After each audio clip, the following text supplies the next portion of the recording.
اور اپنے دشمنوں کو جو ہے نا کبھی بھی ان کے لیے بددعا نہیں کرنی چاہیے. ان کے لیے ہمیشہ دعا کریں کہ یا اللہ ان کے دلوں کے میل کو، ان کے دلوں کی کالک کو، جو ان کے دلوں کے اوپر جو میل ہے وہ ختم ہو جائے. اور ہمیشہ دعا کیا کیجیے کہ اللہ تبارک و تعالیٰ ہمارے دشمنوں کو ہمارا دوست، ہمارے دوستوں کو ہمارا ہمدرد بنا دے. کیونکہ دشمنیوں کے ہمیشہ سلسلے جب بھی ختم ہوتے ہیں، ان کے جب بھی فیصلے ہوتے ہیں تو ہمیشہ ٹیبل کے اوپر ہوتے ہیں. دو ملکوں کے فیصلے بھی ٹیبل پر ہوتے ہیں، دو جھگڑے بھی جب بھی کسی کے نمٹتے ہیں ٹیبل پہ نمٹتے ہیں، ڈائلاگ کر کے نمٹتے ہیں، ٹیبل ٹاک کے اوپر بات ختم ہوتی ہے. تو آپ نے کہا کہ ہم نے ہر طرح سے کوشش کر لی کہ اپنے دشمنوں کو اپنا ہمدرد بنا لیں، ان کو اپنا دوست بنا لیں، اس سلسلے کو ختم کر دیں، مگر وہ راضی نہیں ہے. وَإِذَا مَرِضْتُ فَهُوَ يَشْفِينِ.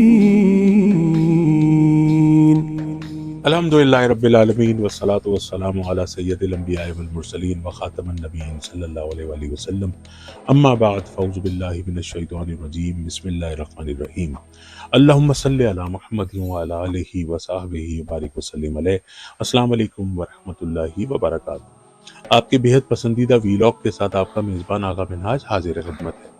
اس بار ہم سے پوچھا گیا ہے کہ ہمارے خاندان میں، ہمارے رشتہ داروں میں دشمنیوں کے سلسلے ہیں، اور وہ سلسلے اتنے خراب ہیں کہ وہ ہماری اولادوں کو کڈنیپ کا دھمکیاں دیتے ہیں کہ ہم آپ کے بچوں کو اٹھا لیں گے، آپ کی گھر کی خواتین کو کڈنیپ کر لیں گے، مار دیں گے. اور یہ سلسلہ ہمارا ابھی کا نہیں، زمانوں پر محیط ہے.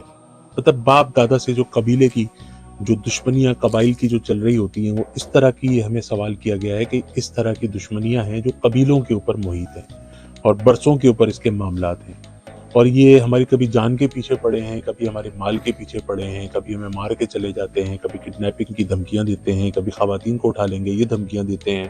اور تو اور یہ اس سے آگے بھی بڑھ جاتے ہیں، یہ ہم پہ جادو بھی کرواتے ہیں، یہ ہمیں روحانی طور پہ بھی چوٹ پہنچانے کی کوشش کرتے ہیں، ہماری عزت کے پیچھے لگے ہوئے ہیں، ہماری جہاں جہاں جو کچھ ان سے ہوتا ہے وہ یہ سب کچھ کرتے ہیں. لوگوں کے پاس جا کے ہماری برائیاں کرتے ہیں، ہماری بیک بائٹنگ کرتے ہیں، ہمیں ہراساں کرنے کی کوشش کرتے ہیں. تو اس صورتحال میں ہمیں کیا کرنا چاہیے؟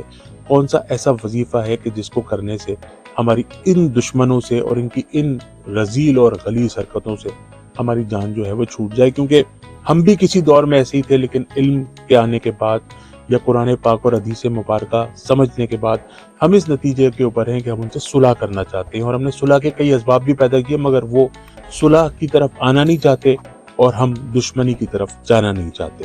تو ہمیں کیا کرنا چاہیے؟ اللہ تبارک و تعالیٰ سب سے پہلے آپ کے اوپر بہت بڑا کرم فرمائے اور آپ کی مشکلات کو آسان فرمائے. اور میں جتنے بھی اپنے ناظرین ہیں میں ان سے بھی ریکویسٹ کروں گا کہ جب آپ یہ پروگرام دیکھا کریں تو دعا کیا کیجیے کہ اللہ تبارک و تعالیٰ سب کو سارے مسائل سے پروردگار خلاصی عطا فرمائے. ایک بات ہمیشہ اپنے ذہن میں رکھیے، قرآن پاک میں اللہ تبارک و تعالیٰ نے تمام بیماریوں کا، تمام پریشانیوں کا، تمام مصیبتوں کا، تمام ٹینشنز کا علاج رکھا ہے. اور اپنے دشمنوں کو جو ہے نا کبھی بھی ان کے لیے بددعا نہیں کرنی چاہیے. ان کے لیے ہمیشہ دعا کریں کہ یا اللہ ان کے دلوں کے میل کو، ان کے دلوں کی کالک کو، جو ان کے دلوں کے اوپر جو میل ہے وہ ختم ہو جائے. اور ہمیشہ دعا کیا کیجیے کہ اللہ تبارک و تعالیٰ ہمارے دشمنوں کو ہمارا دوست، ہمارے دوستوں کو ہمارا ہمدرد بنا دے.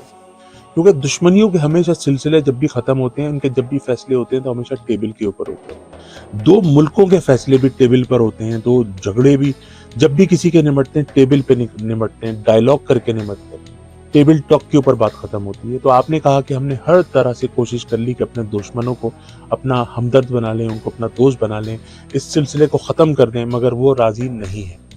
تو انشاءاللہ آپ نے اپنا کام کر لیا. اب آتے ہیں وظیفے کی طرف. انشاءاللہ تبارک تعالیٰ خصوصی کرم ہوگا. نمبر 1 تو 5 وقتہ نماز کی پابندی اپنا دستور بنا لیجئے. یہ اللہ تبارک و تعالیٰ نے 600-700 دفعہ جو قرآن پاک میں نماز کا حکم دیا ہے، تو ایک تو باوضو رہنے کی کوشش کیجئے.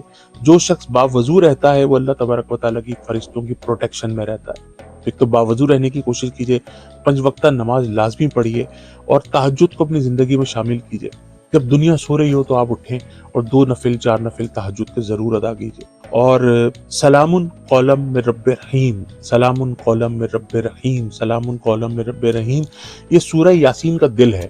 سورہ یاسین جو ہے وہ قرآن پاک کا دل ہے، اور قرآن پاک کا جو دل ہے وہ سورہ یاسین ہے، اور سورہ یاسین کا جو دل ہے وہ ہے سلام قولا من رب رحیم. تو یہ آپ انشاءاللہ اللہ تبارک و تعالیٰ سے اس کو گڑ گڑا کر آپ نے اللہ تبارک و تعالیٰ سے دعا کرنی ہے. اور یہ سلام قولا من رب رحیم جو ہے یہ رات کو 1000 مرتبہ روزانہ پڑھیے. 1000 مرتبہ عشاء کی نماز کے بعد پڑھیں اور سارے گھر والے مل کے پڑھیں. مطلب آپ کے گھر میں جتنے لوگ ہیں ظاہر ان کا یہ پرابلم مشترکہ پرابلم ہے نا, یہ پرابلم صرف آپ کا نہیں ہے, آپ کے سارے گھر والوں کا ہے. تو پنجگانہ نماز کی پابندی کریں, باوضو رہنے کی کوشش کریں. عشاء کی نماز کے بعد یاسین شریف کی یہ آیہ مبارکہ سلام قولا من رب رحیم 1000 مرتبہ پڑھیں, اول و آخر درود پاک پڑھیں اور یکسوئی کے ساتھ پڑھیں اور اس یقین کے ساتھ پڑھیں کہ میں انشاءاللہ تبارک و تعالیٰ یہ عمل کر رہا ہوں. اس عمل کرنے سے میرے جو دشمن ہے, جو میرے جس قبیلوں کی ہماری دشمنی ہے وہ انشاءاللہ ختم ہو جائیں گی اور ہم انشاءاللہ ایک دوسرے کا جو راستہ ہے وہ چھوڑ دیں گے. اور یہ انشاءاللہ دشمنوں کے لیے یہ عمل جو ہے وہ بہت زیادہ اکثیر ہے. ایک اور وظیفہ میں آپ کو بتاتا ہوں, فاللہ خیر حافظہ وہو ارحم الراحمین. فاللہ خیر حافظہ وہو ارحم الراحمین. یہ سورہ یوسف کی آیت نمبر 64 ہے. سورہ یوسف آیت نمبر 64, فاللہ خیر حافظہ وہو ارحم الراحمین. اس کو ہر نماز کے بعد 100 مرتبہ پڑھیے. فاللہ خیر حافظہ وہو ارحم الراحمین. سورہ یوسف آیت نمبر 64 ہر نماز کے بعد 100 مرتبہ پڑھیں, اول و آخر درود پاک 11 مرتبہ پڑھیں اور یہ سلام قولا من رب رحیم یہ 2 وظیفے کر لیجئے. انشاءاللہ آپ کی اولادوں کو کچھ نہیں ہوگا, آپ کے گھر بار کو کچھ نہیں ہوگا, آپ کے مال و اسباب کو کچھ نہیں ہوگا, دشمن آپ کا کچھ بھی نہیں بگاڑ پائے گا. یقین ہونا چاہیے اور یہ عقیدے کے ساتھ یہ وظیفہ کیجئے. 5 وقتہ نماز کی پابندی کیجئے, باوضو رہنے کی کوشش کیجئے اور ہر فرض نماز کے بعد آیت الکرسی ہے اور تسبیح فاطمہ ہے, پرندوں کو باجرہ ہے, بھوکوں کو پیٹ بھر کے کھانا کھلانا ہے, والدین کی خدمت ہے, زمزم سے دوستی ہے اور ان چیزوں کو اپنی زندگی میں شامل فرمائیے. میرا اسکائپ آئی ڈی اور میرا واٹس ایپ نمبر اسکرین کے اوپر موجود ہے, اس سے رابطہ فرمائیے. انشاءاللہ پوری کوشش کریں گے کہ قرآن و سنت کی روشنی میں آپ کی رہنمائی کی جا سکے. السلام علیکم ورحمۃ اللہ وبرکاتہ. وَإِذَا مَرِضْتُ فَهُوَ يَشْفِينِ